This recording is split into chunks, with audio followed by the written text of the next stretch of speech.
Hello students, welcome to Ishwari Taniksha channel.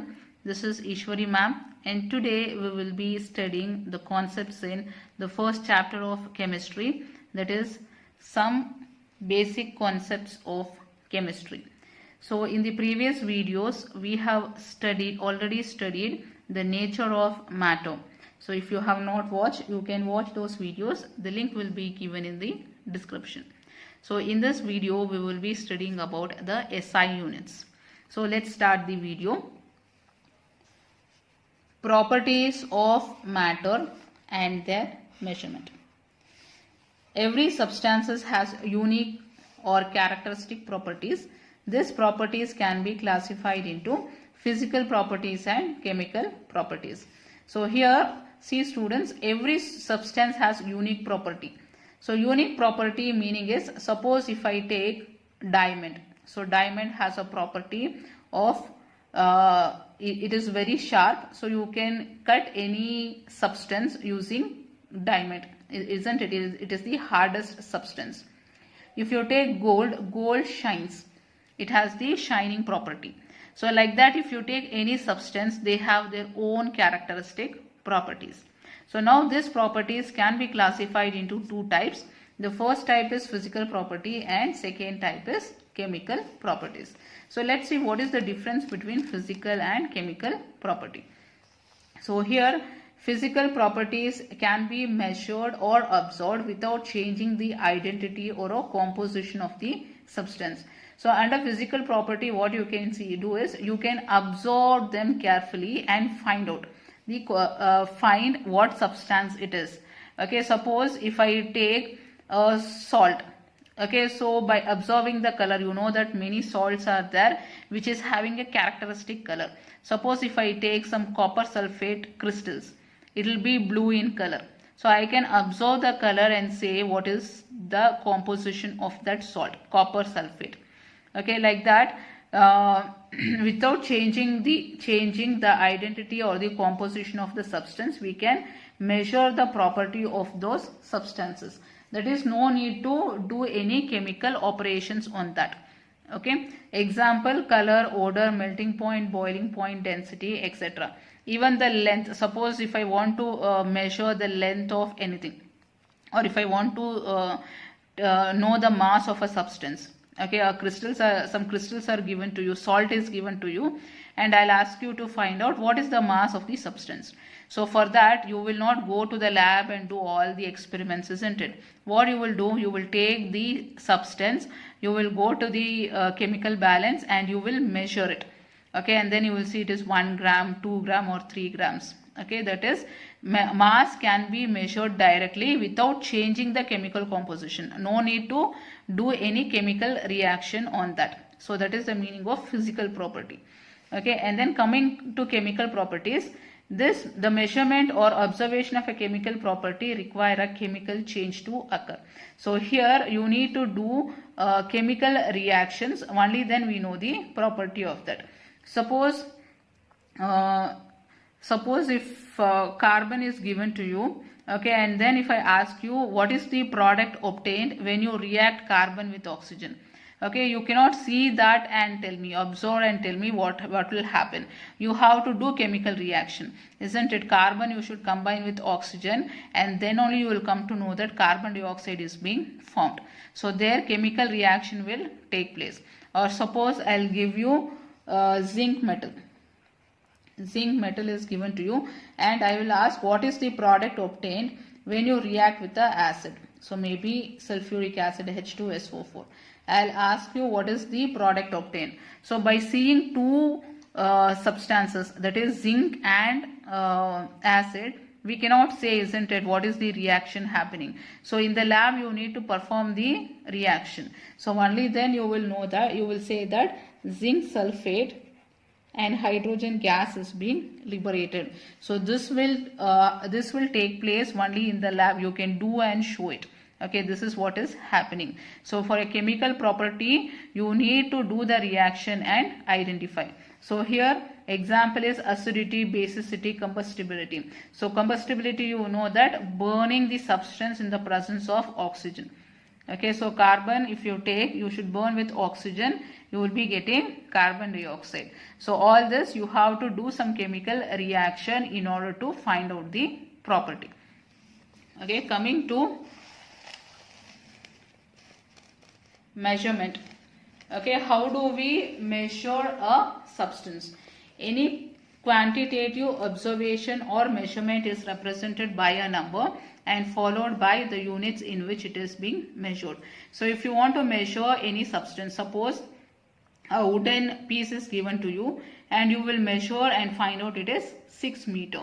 Okay, in that measurement what you are writing is, you are writing a number first and then you are writing the unit. So always in the measurement a number will be present and then a unit will be present. Okay, so initially two systems were used for the measurement. So that is, one is English system, another is metric system. So metric system was very convenient, so mostly metric system was used. But later on what it was decided was, in one place you cannot use English system, in another place metric system. So wherever we measure it should be the same, only then it will be convenient for us to know what is its measurement, which will be unique all over the world. Okay, the unit should be same throughout the world. Okay, only then the scientist or whoever is doing the experiment will be having knowledge, okay, how to record it. So for this international system of units was discovered. So here you can see the international system of units, which we call it as SI units. So the international system of units, in French it is called as Le Système International d'Units, abbreviated as SI. So now we are using this SI units. So in SI units there are 7 base units. So you know that you would have already studied many units. Okay, out of that only 7 are considered as base units and remaining are considered as derived units. So now we will see those 7 base units. So here the first base unit is length. The symbol for length will be L, and then the name of SI unit is meter, symbol will be M. And then second is mass, symbol is M, name of SI unit is kilogram, and the symbol for SI unit is kg. And then third is time, symbol is T, name of SI unit is seconds, and then symbol is S. Next, fourth one is electric current. Electric current, symbol will be I, and then name of SI unit is ampere, and then symbol of SI unit will be A. And then fifth one is thermodynamic temperature. So here the symbol will be T, and then SI unit will be Kelvin, symbol will be K. And then sixth one, amount of substance, symbol will be N, then name of SI unit is mole, and then again symbol will be MOL, mole. And then last will be luminous intensity. So luminous intensity, here symbol will be IV, and then name of SI unit will be candela, and then you can see the symbol will be CD. So this 7 are considered to be the base units. The remaining unit, whatever we know, are the derived units.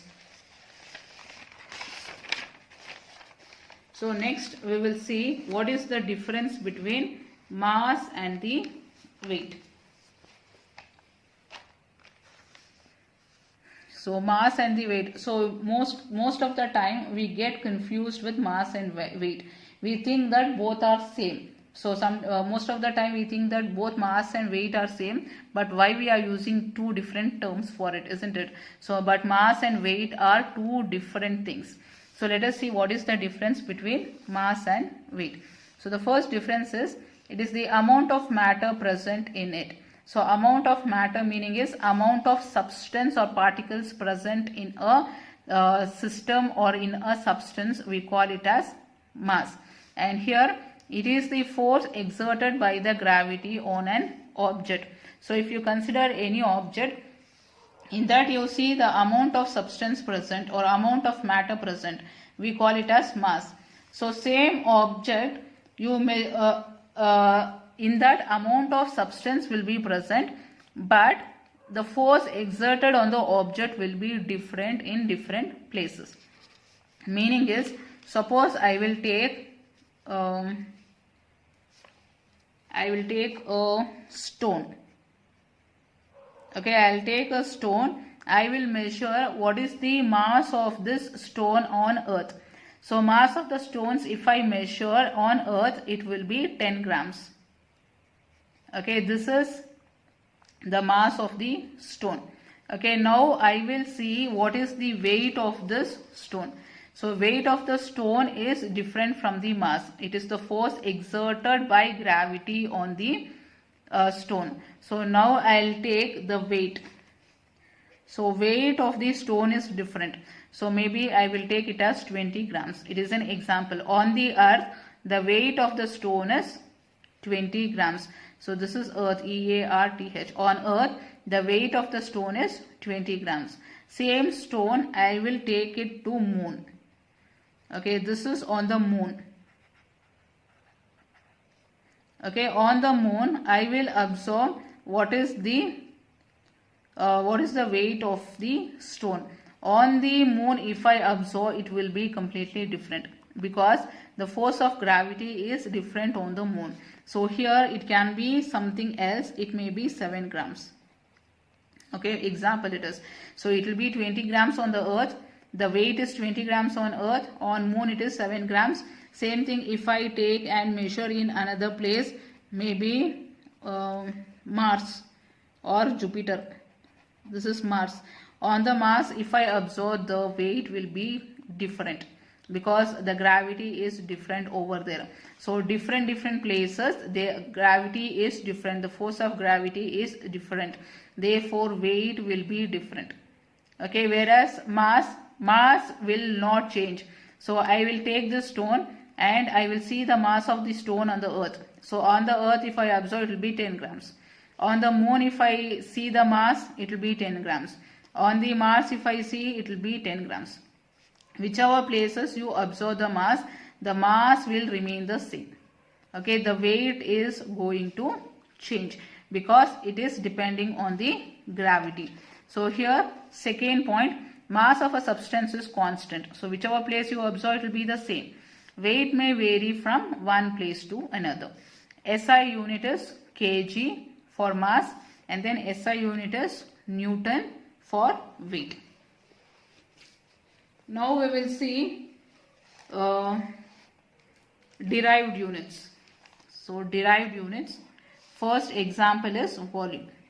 So volume, you know that the formula for volume is length into breadth into height, isn't it? So volume is length into breadth into height. So for length, SI unit is meter. So breadth also it is meter and height also it is meter. So if I multiply meter into meter into meter, you will be getting meter cube. So this is the derived unit of volume. And then coming to common units, that is, so in calculations, we will be using this relations. So you should be knowing this relations so that you can substitute and calculate the numericals. So you mention somewhere, write this and learn so that it will be useful for you in using in the numericals.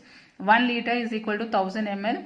1 liter is equal to 1 decimeter cube. 1 liter is equal to 1000 centimeter cube. 1 ml is equal to 1 centimeter cube, and 1000 centimeter cube is equal to 1 decimeter cube. So these are the interconversion of the units which will be used in the numericals. And then second derived unit is density. Okay, density, you know that the formula is mass by volume. So for mass, you know SI unit is kg, and for volume, just now we saw it as m cube. So you can write it as kg per meter cube. This is the SI unit of density. So again here you can see, you can write it as gram per centimeter cube. Why? Because kg per meter cube is a larger unit. If you are working in the lab, you will be using everything in smaller quantity. So that is why the smaller unit will be gram per centimeter cube. And for mass, you can use grams. Okay, the bigger unit is kg. In lab, we will be using grams. And then next will be temperature. Okay, SI unit of temperature we have seen, it is Kelvin already. So now here we are going to see the three different temperature scale. So the three common scales to measure the temperature are degree Celsius, degree Fahrenheit and degree Kelvin. So here you can see the SI unit is Kelvin. So these are the three different scales. So one is, so here you can see three different scales are present. So one is Kelvin scale, another is degree Celsius, and this is degree Fahrenheit. Here you can see the readings. So in the degree Celsius, here it is 0 degree Celsius. So 0 degree Celsius will be equal to 32 degree Fahrenheit, and in Kelvin scale it is 273.15 Kelvin. So this is the freezing point of water. And then room temperature is 25 degree Celsius in degree Celsius scale and 77 degree Fahrenheit in Fahrenheit scale. And coming to this Kelvin scale, it is 298 Kelvin. And then human body temperature. So normally you use clinical thermometer in your home, isn't it, for measuring the body temperature. It will be usually in Fahrenheit scale. So if you have in your home, you can just check it out, the value what you get. So the normal body temperature is 98.6 Fahrenheit. So sometimes what others will, suppose if you don't have the knowledge of this scale, that is degree Celsius scale and Fahrenheit scale, what usually they do is they use thermometer which is in Fahrenheit scale, and then if they get the reading as 99 or 100 degree Fahrenheit, so they get scared that they will think that 100 degree Celsius, they are getting the reading as 100 degree Celsius, which is equal to the boiling point of water. The water itself will boil at that temperature. Okay, so usually if a person doesn't have the knowledge, he will start thinking that he has 100 degrees Celsius temperature, which is the boiling point of water. But that is a misconception. So here clinical thermometer is degree Fahrenheit. So it is 98.6 degree Fahrenheit is normal body temperature. So if you get more than that, usually 101, 102, they say it is high fever if you get in Fahrenheit scale. And then boiling point of water will be 100 degrees Celsius, Fahrenheit 212, and then 373 in Kelvin scale. And then conversions can be done using the formula. So the first formula here is Fahrenheit scale is related to Celsius scale as degree Fahrenheit is equal to 9 by 5 degrees Celsius plus 32. So you can use this formula to convert degree Celsius to Fahrenheit. And then there is another formula. Kelvin scale is related to Celsius scale as K is equal to degree Celsius plus 273.15. So for interconversions from one scale to another scale, you can use this two formulas. Okay, so this is the basic concepts about SI unit and derived quantities. So if you have any doubts, you can write in the comment box.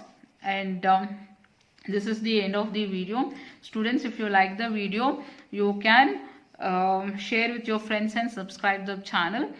And you are always welcome to write the doubts in the comment box. I'll meet you in the next video, students. Bye-bye.